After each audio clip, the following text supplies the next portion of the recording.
Hi everyone.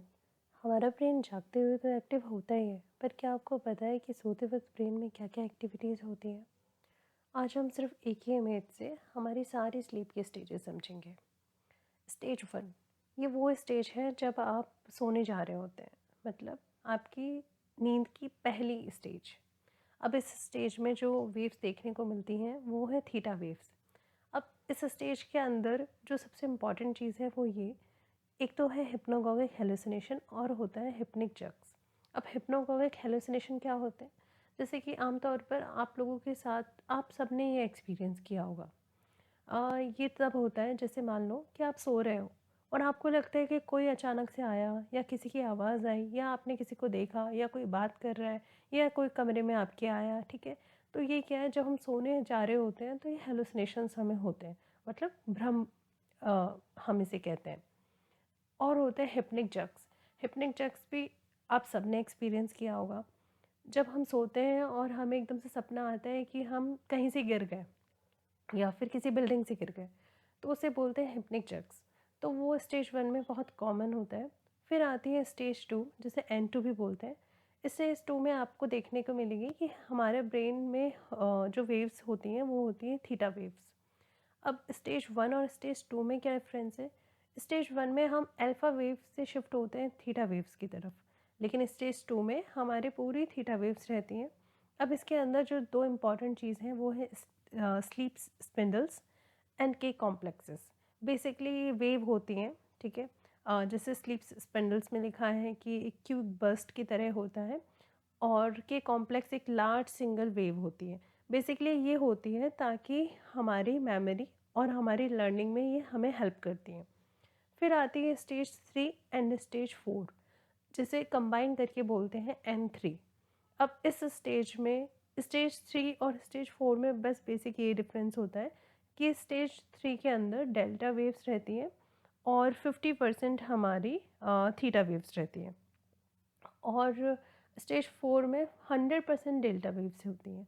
अब ये वो स्टेज है जिसके अंदर हमारी बॉडी एकदम रिलैक्स्ड होती है।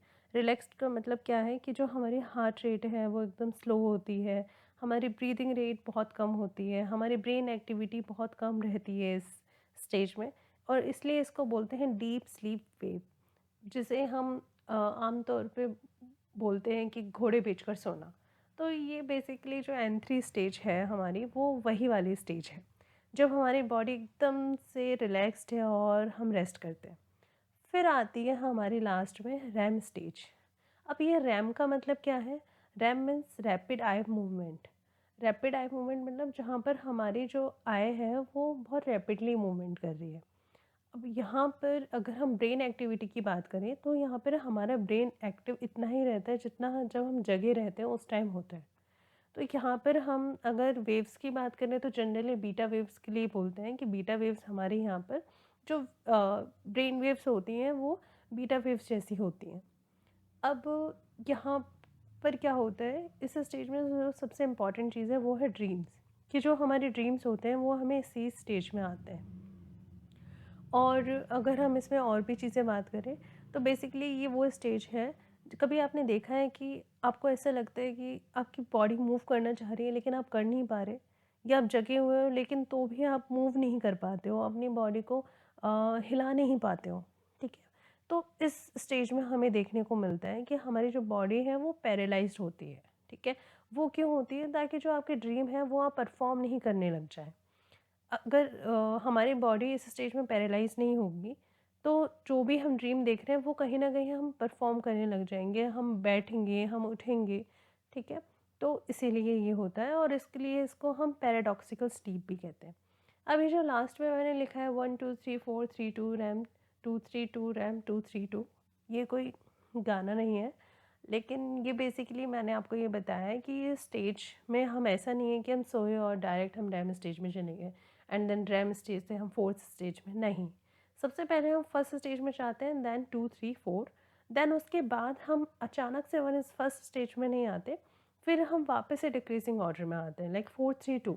जैसे कि आप सीढ़ियाँ चढ़ते हैं और सीढ़ियाँ उतरते हैं, तो ऐसा तो नहीं है कि आप फर्स्ट सीढ़ी के बाद लास्ट उस पे जाते हैं, स्टेयर पे जाते हैं एंड देन उसके बाद directly jump to first stair, नहीं। यहाँ पर भी इसी तरीके से होता है 1 2 3 4 देन 3 2 एंड देन रैम। और जो रैम स्लीप है बेसिकली ये 2 या 3 साइकिल के बाद ही आती है। और जो हम अगर सारी स्लीप की बात करें, ठीक है, तो ये देखा जाता है कि हम पूरी रात में, ठीक है, 3 से 4 स्टेजेस बेसिकली, 3 से 4 साइकिल नहीं, 4 से 5 साइकिल टोटल स्लीप साइकिल हम एक्सपीरियंस करते हैं, ठीक है। और ये जो हमने समझा है कि क्या-क्या स्टेजेस होती हैं स्लीप की, क्या-क्या वेव्स होती हैं और इसके अंदर क्या-क्या जो भी मैंने इंपॉर्टेंट चीज़ बताई है जैसे कि हिप्नोगोगी, हेलुसिनेशन, स्लीप स्पिंडल्स, ठीक है। तो ये आपके नेट के एग्ज़ाम के लिए भी बहुत इंपॉर्टेंट है और इस पे क्वेश्चंस आते हैं, सिर्फ नेट नहीं, इवन आप साइकोलॉजी का कोई भी कॉम्पिटिटिव एग्ज़ाम दे रहे हैं तो उसके लिए ये बहुत इंपॉर्टेंट है। Bye bye, take care.